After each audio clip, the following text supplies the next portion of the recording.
Hi everyone, and welcome to another wonderful Monday podcast with Midgards. Well, no, we didn't change clothes. We like to wear the same thing every week to make sure. Straight. Well, more than 3 weeks. I mean, come on, we've gone longer, but we like to make sure we have consistency between videos so that it's almost like watching it in one run. Almost like we did it in one day. So yes, as stated last time, this is going to be a bit more of a roundtable / lore video where we discuss the totally not just recently read Voluspa. Please go back and watch the lore videos. Those should both be out by now. Again, Monday, 5:45. Watch those two if you want to, if you haven't read the Voluspa, or just kind of read along while we talk and think of your own little points to make in the comment section. Absolutely. We'd love to hear your view on things. We'd love to discuss this with you. If we could make this live and actually had enough followers to warrant having this as a premiere video to actually discuss with you in real time, we would. Hopefully we'll get there someday. We're just not there yet because we only have 40 of you. And But don't worry, we'll go back. We have no problem once we get enough to go back and start rereading live and stuff. But just think, if you 40 shared us, at least 2 people. Boom. Sorry, the numbers just we grow. could have our own URL. We need 100 followers to have our own URL. So, like, comment, subscribe, share. And most importantly, hit that bell so you know when the videos are out. Every Monday. So then, let's do this. The Voluspa starts kind of with the creation in a way, loosely, very loosely talking about the creation, but giving it enough of a thing where you know, oh, the world was created, these guys did stuff. Right. I mean, it goes really into the dwarves, and then it feels more of like Freya's being like, so here's what you assholes did to me, and let's see. I still hold a grudge. Sounds like drag on a tangent, really. Right. Yeah, because the this vulva that he digs up, I mean, literally, you almost wonder, like, when does that take place? So when is Odin, how long after all this stuff is happening, like the war, the creation, is he digging up this random seer and asking her all these questions? Well, see, and I like to think of it, because I'm a very firm believer in this cycle, that it's done either at Odin's rebirth, to see how everything played out the round before. Yeah. Because he wants to do something different. He wants to prevent it. Okay. It's not going to happen. Right. Because, stuck in the time loop. Yeah.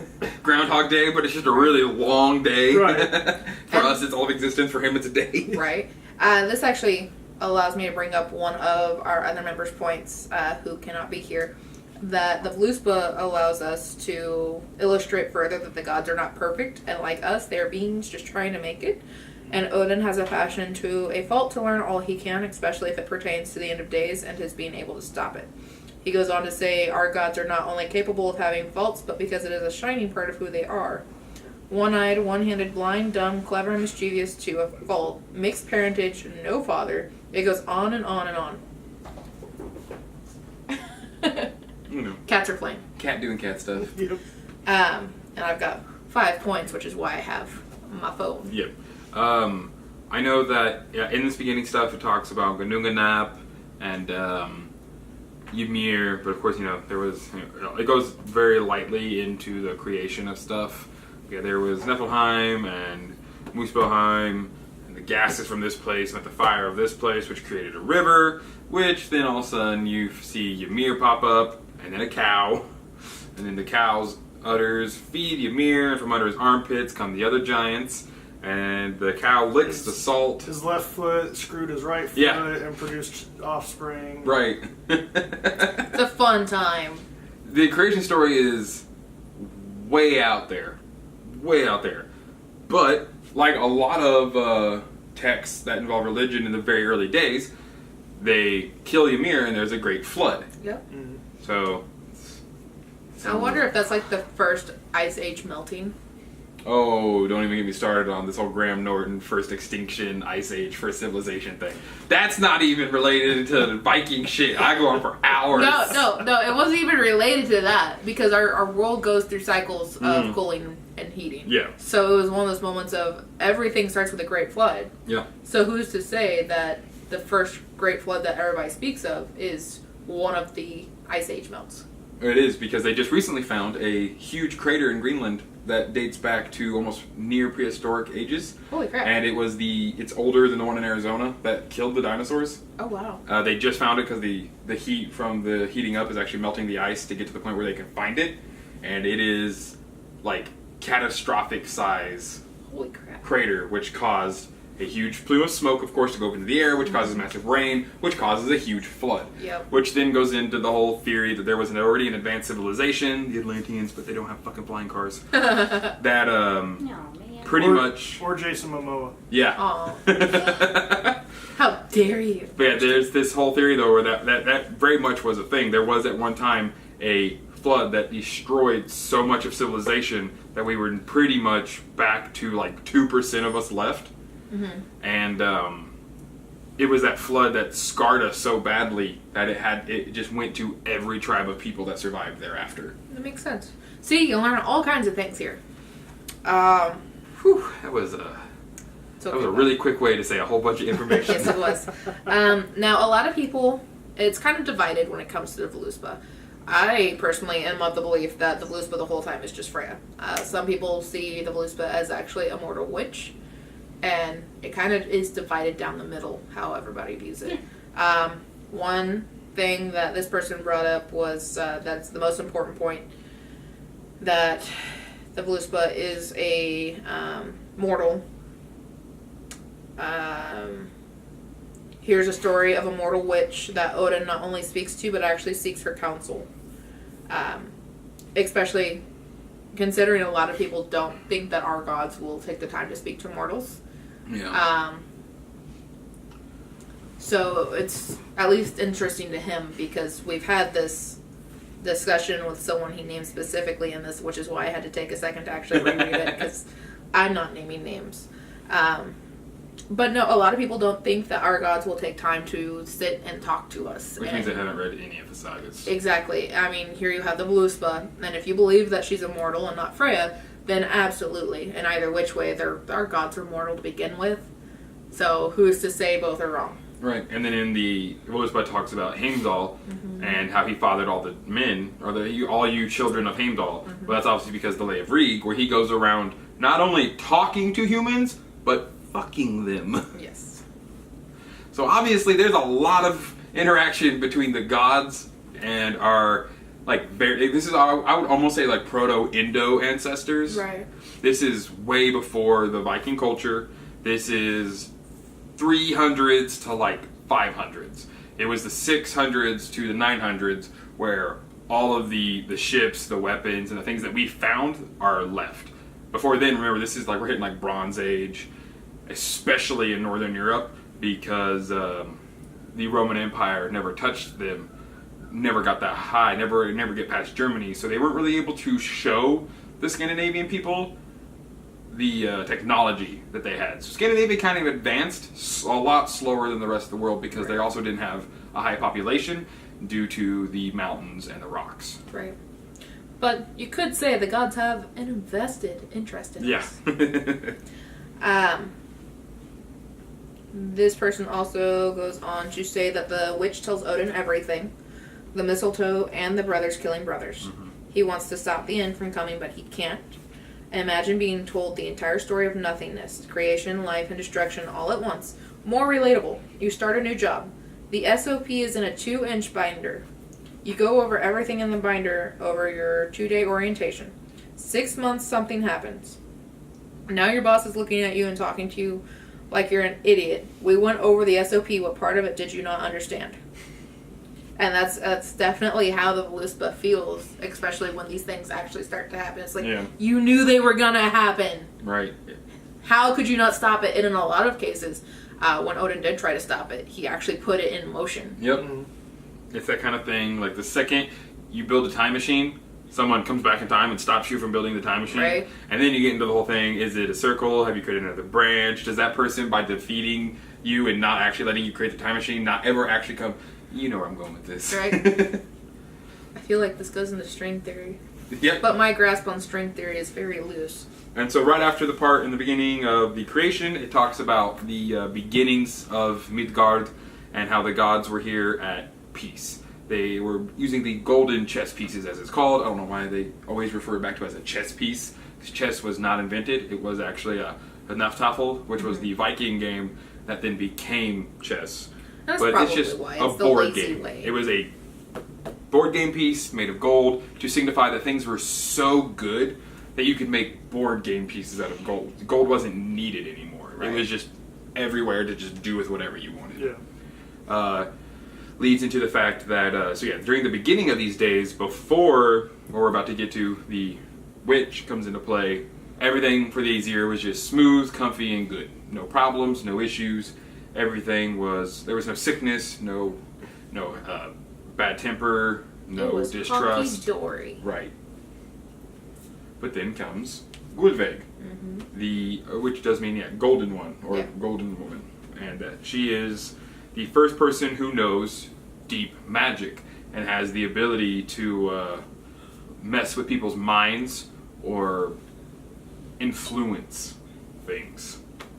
Which I'm sure to the Aesir, they're not used to magic, they're not used to being mentally influenced and disturbed in a way like that. Yeah, that would lead them to do what they did. They were like, oh, this random person who came from literally nowhere we've ever heard of before is in our head and is controlling us and has these powerful spells that she can cast. Let's kill her. Right. And they tried and tried. This Stabbed her before 6 she kills times, us. and then they burned her, and then they burned her, and then they burned her. And she kept coming out like, well, that's all you bitches got? Right. And actually after the burning, or as I recently read in the Bugue translation, thanks to Sam Flegel? Yes. That could have been attested to like the sense of refining. So she was almost refined by the fires of war to become Heath in the later part, and almost in this, we have to refine gold today. They refined Freya, and that's who that is. That's who we believe it is, due to the fact that in another stanza it talks about her being the wife to Od, who is the journeyful god. Well, and there's also a stanza, I'm not even going to try it, well, maybe, where it more or less, she's almost flat out says that she is Freya. I feel like it was towards the end. No, it wasn't. It was towards here, I think. Yes, this kind of, as she's looking for that, though, there was just that fear of the unknown that the Aesir had. So yeah, they just, for whatever reason, decided to try and kill her, and it never worked. So it's stanza 29 and 30 that make me, it's like she's flat out saying, hey, I'm Freya. Odin opened my eyes to rings and necklaces. We all know that she loves rings and necklaces. In exchange, he got wisdom and prophecy because she is a seeress. I saw more and more looking out all over the worlds. I saw Valkyries, what she's in charge of, come from far away, ready to ride to the homes of the gods. And that's, those 2 stanzas specifically is where everybody is always like, yeah, we're pretty sure this is Freya. And she's talking about the vulva in the Voluspa itself. Yeah. And for those of you who don't know, that is the Jackson Crawford version that I am reading out of. The translation of that. Let's see. I know one of the other pieces that it kind of talks about too is the aspect of then we get into Askar and Imbla. That's the creation of us, in a sense. But yes, it wasn't. The war was a very big thing between the Aesir and the Vanir, and the war started due to this horrible hosting of Gulveig. Yeah. There is not anything written on like when the Vanir found out, but it's just a automatic jump to, oh, this bad thing happened, so they start going to war, and Odin hurls his spear. And it is known in most Viking culture, especially though in the religious aspect, when Gungnir is tossed from Odin's hand and it lands on the battlefield, that means war will happen. So in the Viking culture, when you would throw a spear into the center of a fight, and when it hit the ground, you then said, all the people who die on this field today are sacrificed to Odin. I can dig it. Let's see. Maybe we should try that out, see what happens. Yeah. I got some people in mind. Holmgang without pronouncing Holmgang.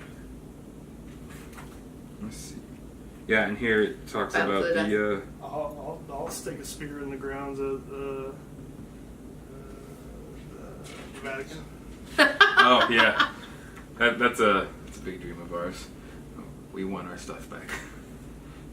Our ancestral stuff, because obviously they have not taken anything from us personally. Yeah, our ancestors' things, of course. Well, you're Here looking... we go. Okay. So, then sought the gods their assembly seats, the holy ones, and council held, to find who with venom the air had filled, or had given Hoth's bride to the giant's brood. And Hoth is very, very faintly mentioned. He is...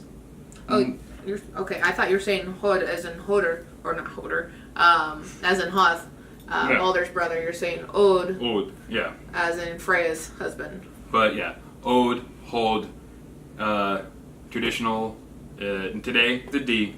Back in the Dizay, they didn't have a D. It was pronounced.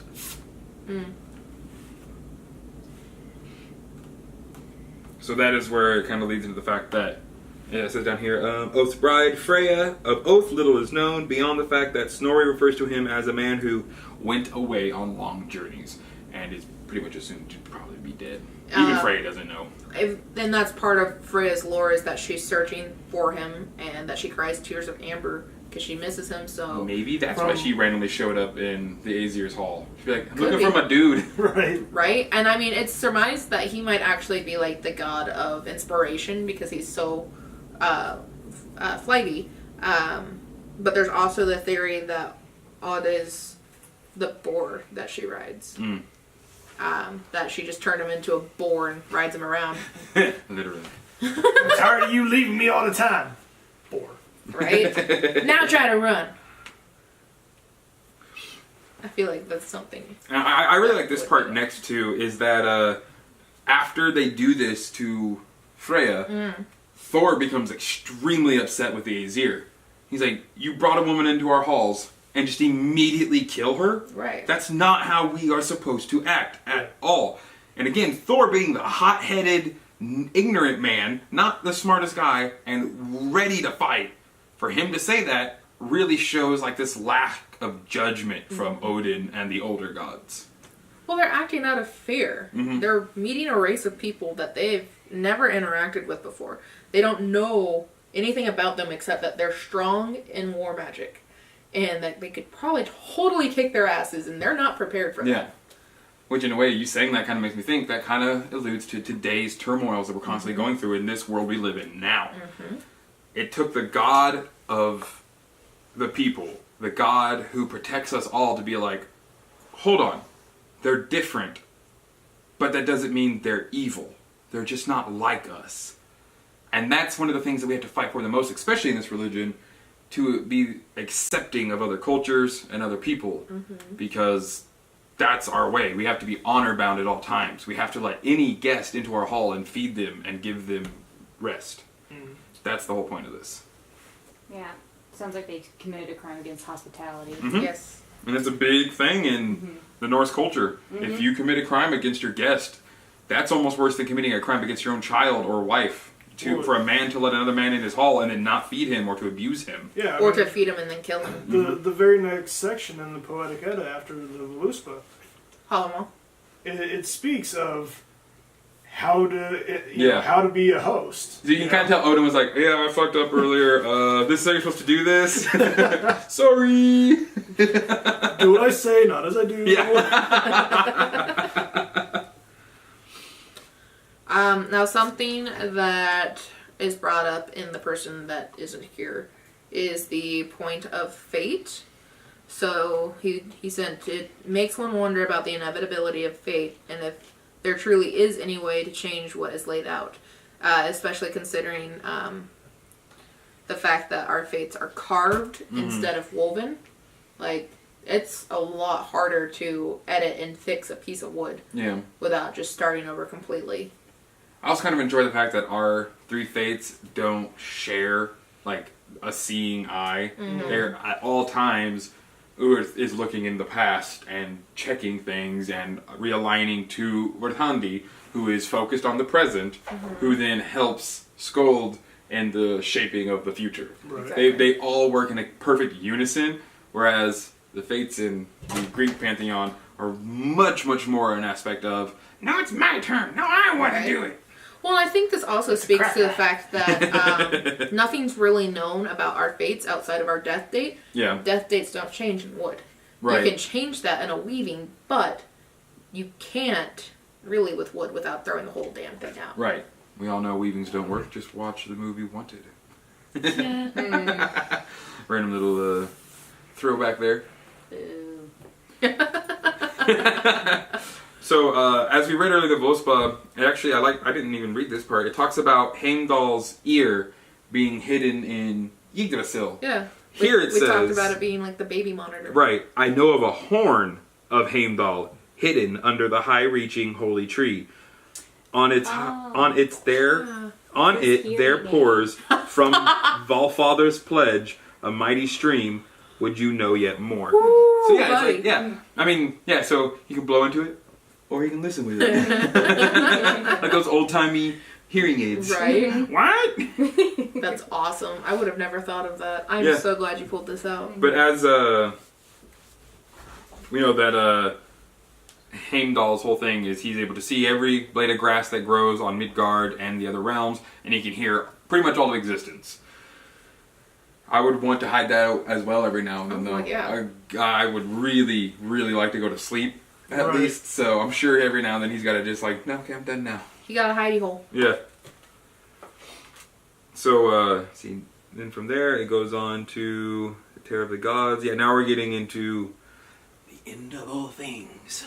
Woo! Roller coaster. Because all things must end.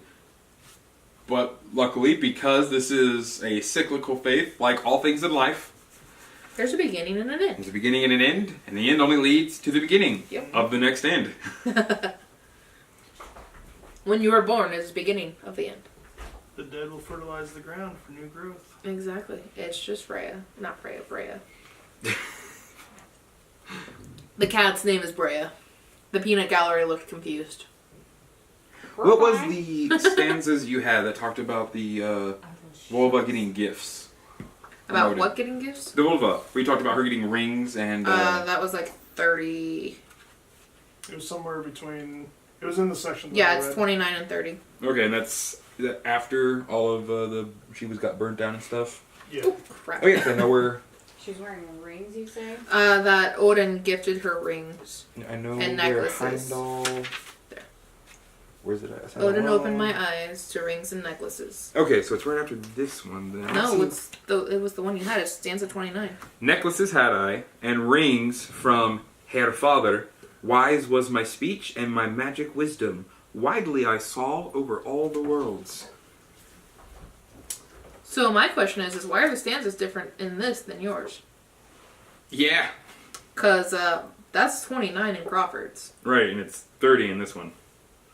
I think this is this is the Bug translation. Bug did not try to put it in a modern sense. He Right. very much so translated the words into English and put them out just as the Codex Regius had it. Right. So he's not going off of another Edda. He is going off of the Latin Codex Regius, so that might be it. He probably took one of the longer stanzas in the beginning, and they're actually two. Fair enough. I could see that. Especially the one with the names. Yeah. And, yeah, that's gross. That's awesome. Yeah. I like it.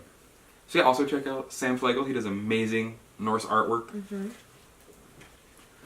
So then from there, we get into the Valkyries. And of course, these are the people who come to take the dead and give them to Odin. But to Freya first. Yes. Freya And gets unless first. that's the one that he wanted. Because yeah, she gets first pick, but Odin's yeah. still like, that one's mine. Don't fucking touch him. Right? Like, that's like when you go out to your friends or with your friends and you see like a piece of cake or something you want. Yeah. You're like, bitch, you touch that plate and I will fucking end you. Right. Because at the end of the day, it's that weird sense too where it's weird. You almost wonder then because if with Freya being Goldvig, it's obvious that normal means to kill her can't. Right. So yeah, it makes sense then why she gets first pick of the dead because that's the one bitch Odin can't fucking just be like, down. Bow. Right. She's the one woman who, like most of the women in our culture, and especially today, is like, dead bitch said what? Right. Have they tried mistletoe? I hear it's very Boy, you getting shit on tonight. Salty. Right? Okay, next we get Baldur. She's gonna kick my ass. She is. Of course, then they go into the part where Baldur dies. Baldur's death is the catalyst of Ragnarok. Yeah. That is what is attested in many other forms to be the beginning part. The beginning of the end. Baldur's death, which is, of course, a huge thing.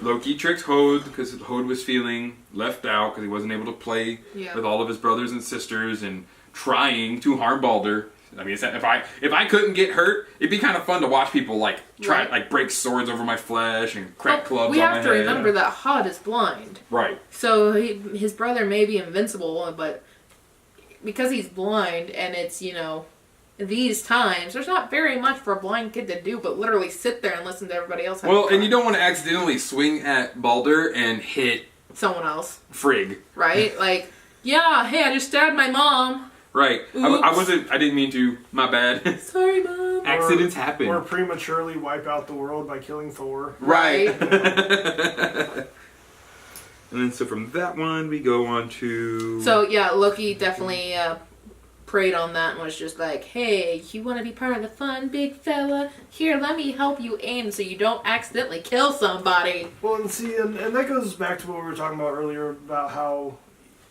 Odin trying to stop Ragnarok just set it in motion. Right. If he had left Loki's kids alone, let them, be raised and live a free life, not strap down his son, with a piece of string that he can't break. Right. Who's to say he wouldn't have just stuck with the mischief side instead of going full on, I'm gonna fucking kill you, I'm gonna fucking kill your kids, I fucking hate you. Yeah. Right. And that's the thing. I know a lot of people... I just recently had this discussion on a group because a lot of people do still pray to and fully worship Loki. But yes, we get it. He was at one time Odin's blood brother. Mm-hmm. But after he did this, even Odin said, no. Right. Enough's enough. You're dead to me. Now you get tortured. And that's what leads into with the next part where Loki, it talks about his wife, Sigyn, sit by his side does Sigyn sit, nor is she glad to see her mate. Because, She's probably sick of his shit, too. So, she's definitely sick of his shit, and he's constantly out with Engelboda. That's the woman he actually loves and enjoys making creatures and offspring with.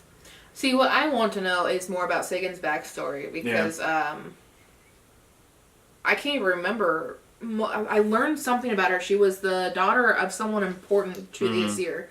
And that's why... And of course, being Odin's blood brother, you get what you want, kind of. And so, she doesn't want to be there. He doesn't want to be there.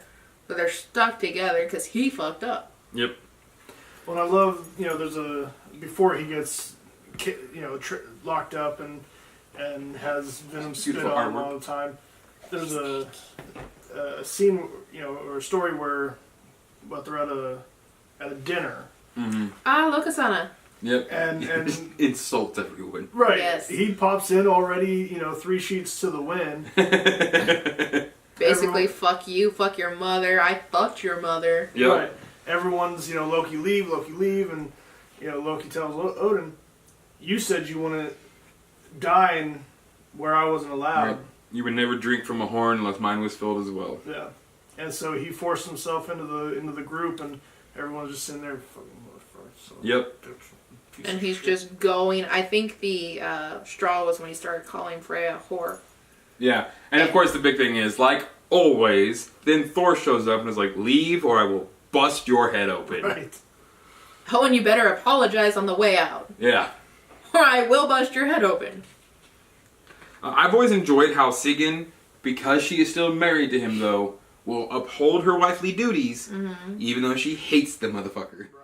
So I saw there wading through rivers wild, treacherous men and murderers too, and workers of ill with the wives of men. There Nidhogg sucked the blood of the slain, and the wolf tore men. Would you know yet more? This one actually adds Fenrir to the mix. I could see that. Yeah, where he's tied down there with probably the safest place of all for the wolf to be tied. Right. Plus, it's a good way to feed him. Yeah. So Because him the and souls are there. Nidhogg are down there just constantly destroying the Oathbreakers, like we talked about in the last video. Yeah, these are the people who are just constantly out to get what they want and throw caution to the wind. This is why we're very much anti-soul practitioner, because we want to bring you in away from the possibility of getting stuck in your own crap. Yes. And, you know, you need your community to grow. A lot. Like, you have to have people around you. Like, I mean, these videos and the other YouTube channels that provide such content, they're a really good resource, but without your community, like, unless we do a live video, unless you actually text or email us, it's not like we can have a lively discussion where you will actually learn and grow. Because let's be honest, this is a video, this is audio, you can't interject. And Not yet. not yet. So it's one of those things where you can just kind of tune out and whatever. Right. So then these next parts kind of list things out of random, nowhere. The sagas are really good at doing that. They will randomly just start throwing in names and lore just to, like, I don't know if it's fluff or just things were actually needed, but then the other stanzas were lost.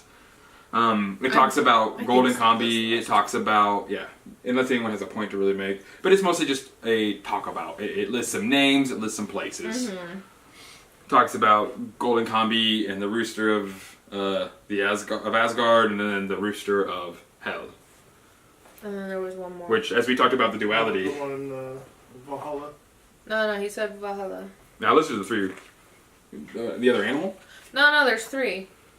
Yeah, there is Golden Comb, who wakes the in Reinhardt. Right. There is the other rooster who signals the first coming of Ragnarok. And then there is the rooster in Hell that is not mentioned or named. Right. I got confuzzled. The other one's what, Gjalmar? No, it was Fjarl or something like that. And this one brings up the other point. A lot of people, a lot of scholars also do believe that Garm and Fenrir are the same.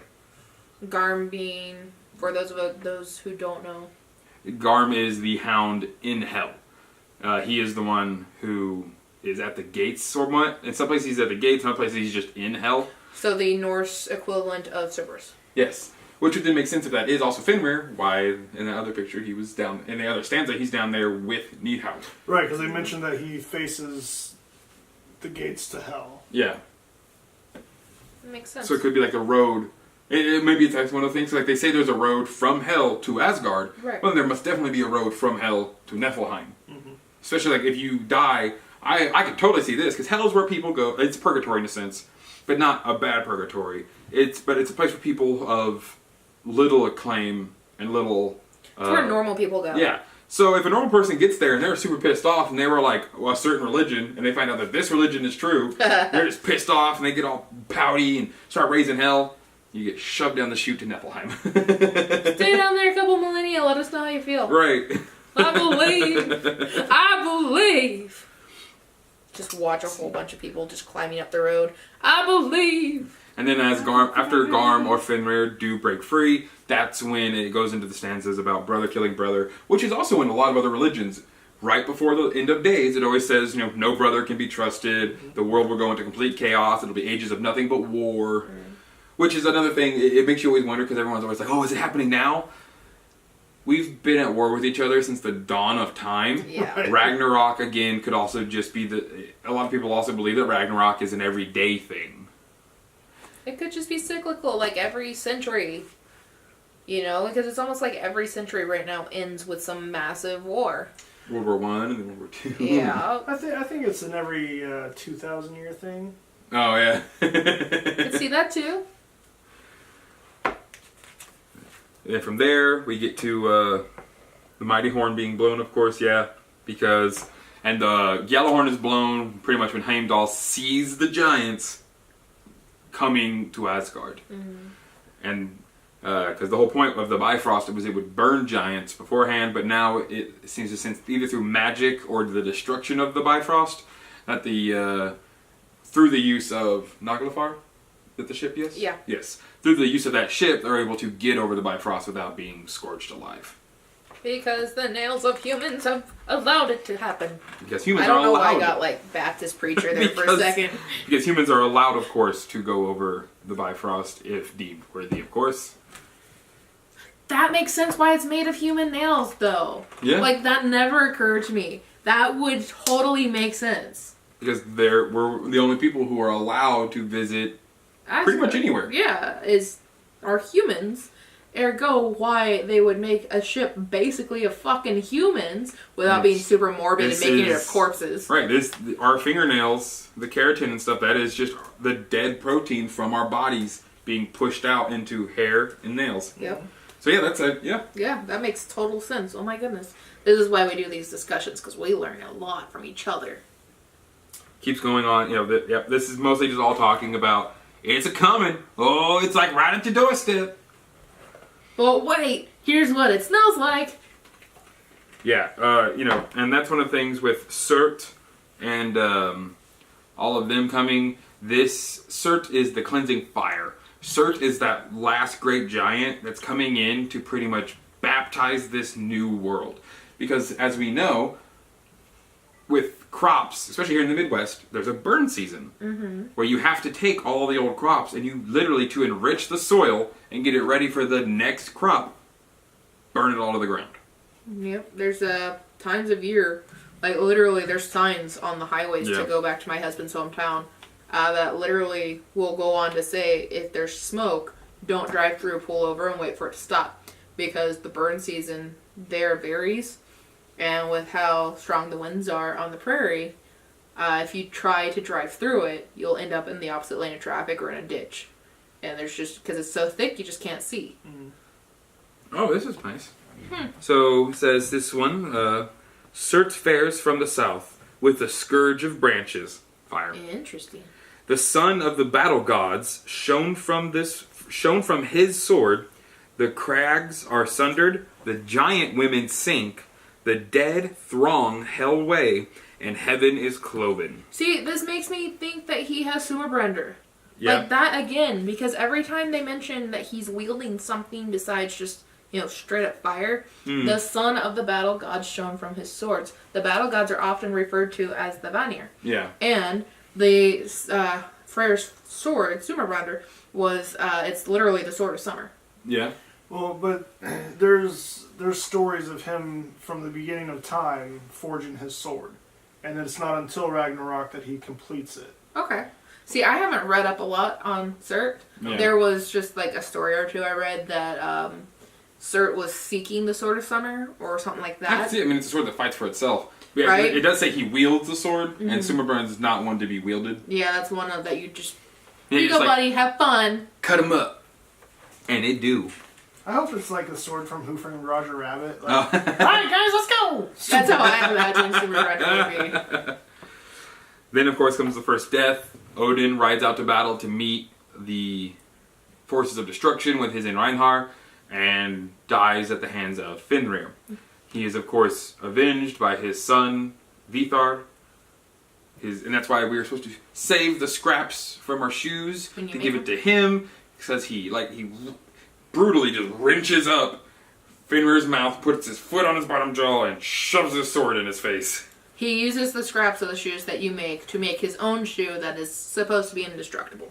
Which again, souls of a human, the shoes of a human, to defeat the final destruction, to create the new world. Yep, I like it.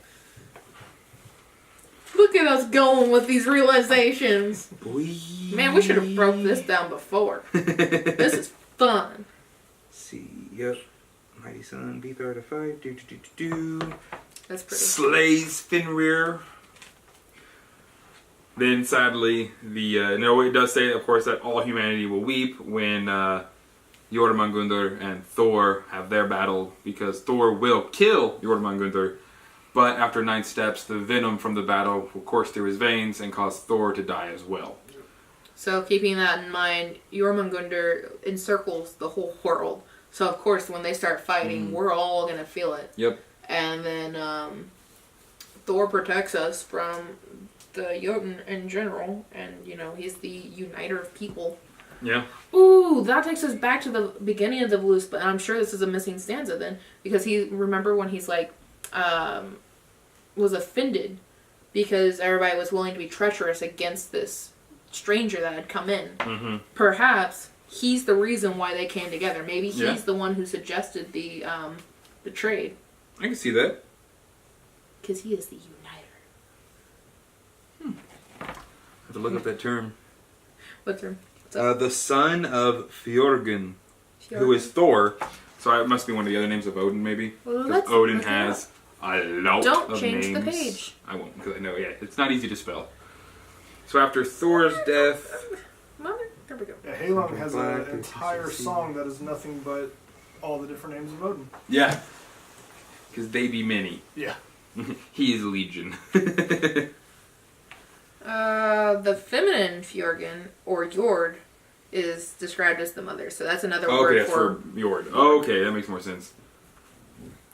Again, just pretty stanzas about the earth turns black. That's awesome. I It's like the that end of version her days. name better. Things go crazy.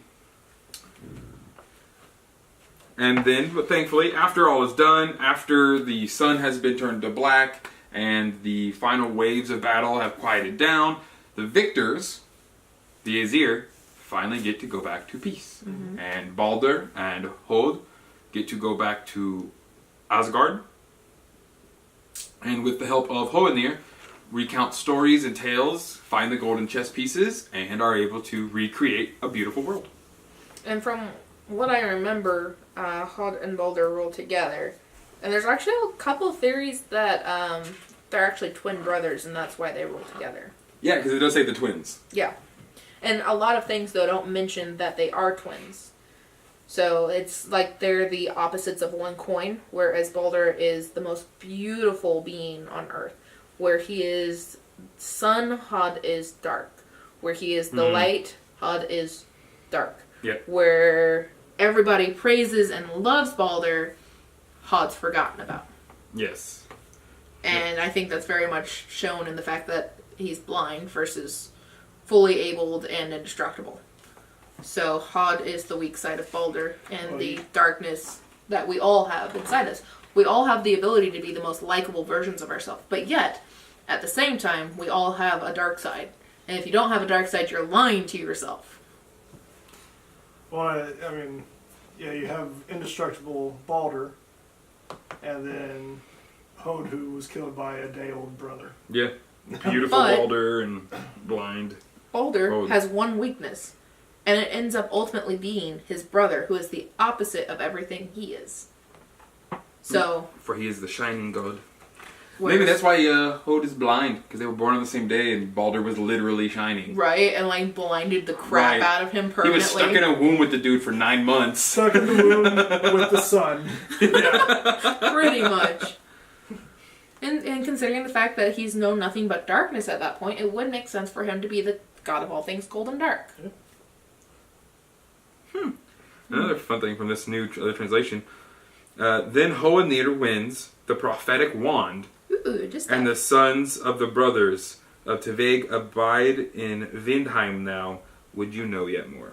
Interesting. See, Hoenir is. I wonder what Vindheim's supposed to be. See who? Yeah, Tveg, the twofold, another name for Odin. His brothers are Vili and Ve. Focus on little is known of them, and nothing beyond this reference of their sons, Vindheim, home of the wind, heaven. So okay, so that's a little different then, because it talks about, of course, Balder and them come back. Then finds in sorrow bear ripened fruit, all ills grow better, and Balder comes back. Balder and Hoth dwell in Hrap's battle hall, and the mighty gods. Would you know more? Of course, yeah, Hrap is another name for Odin. But then in this one it says that it's, and the sons of the brothers of Tveg abide. So if Tveg is Odin. Then that would mean that it's both Hoenir and Lothar that live. Vindheim is wins. That's a hall, not a realm. Okay. That is. I don't want to say it's Vithars. I think that's Baldur's home. It's not googling anything up right now, but okay, that would make sense. So basically, it was saying the sons of Baldur and Hod, and any sons that the other brothers had, they all lived together. True. Yeah. Like they moved Asgard to Baldur's Hall. Yeah. I could see that. But then, of course, at the end, we hear that Nidhogg comes back free, finally, from his eternal, he might have thought, job of feeding off the souls of the dead. Well, now there are no more dead. Right. And he gets to fly free, goes back above, and that is when the world goes back to the way it is now. New theory. The reason why there's no souls for him to chew in Niflheim is because those are some of the souls that Loki takes to battle. Could be, yeah. He takes all of them out. Yeah, and so he has no one to chew on. So because everybody's fighting, he obviously has to go get more food. And maybe it's like after that second death, you're just gone. Right. I could see that. Like you're finally released into the void. Right, which then gives the people who fight in Ragnarok still more plea. Like, no, I'd rather not be like actually dead, and just off into the void of nothingness. Right. Be the stardust that makes up the next set of planets and whatnot. Right. So they found words. I am not going to die today. Right. So, of course, there's a nice little discussion about the Voluspa. Did anybody else have any points before we close up? Acorn Gallery? Negative. Cool. So then, if we want to hear your points especially. Let us know what you think. Let us know your theories. Let us know things that you might have spoken a little differently, or ideas that we totally missed and you got. Let us know them. We really want to know. This is genuine. This was literally our dream child when we started planning on doing the podcast. This is what we wanted. We wanted to interact with everybody. So we as a group can learn together, because knowledge is our main function here. And knowledge is power. And power is pizza. I thought we were going to chart the Sith code here soon. Actually, I was going Sith code originally, and then I forgot, like, mid-sentence, so I said pizza.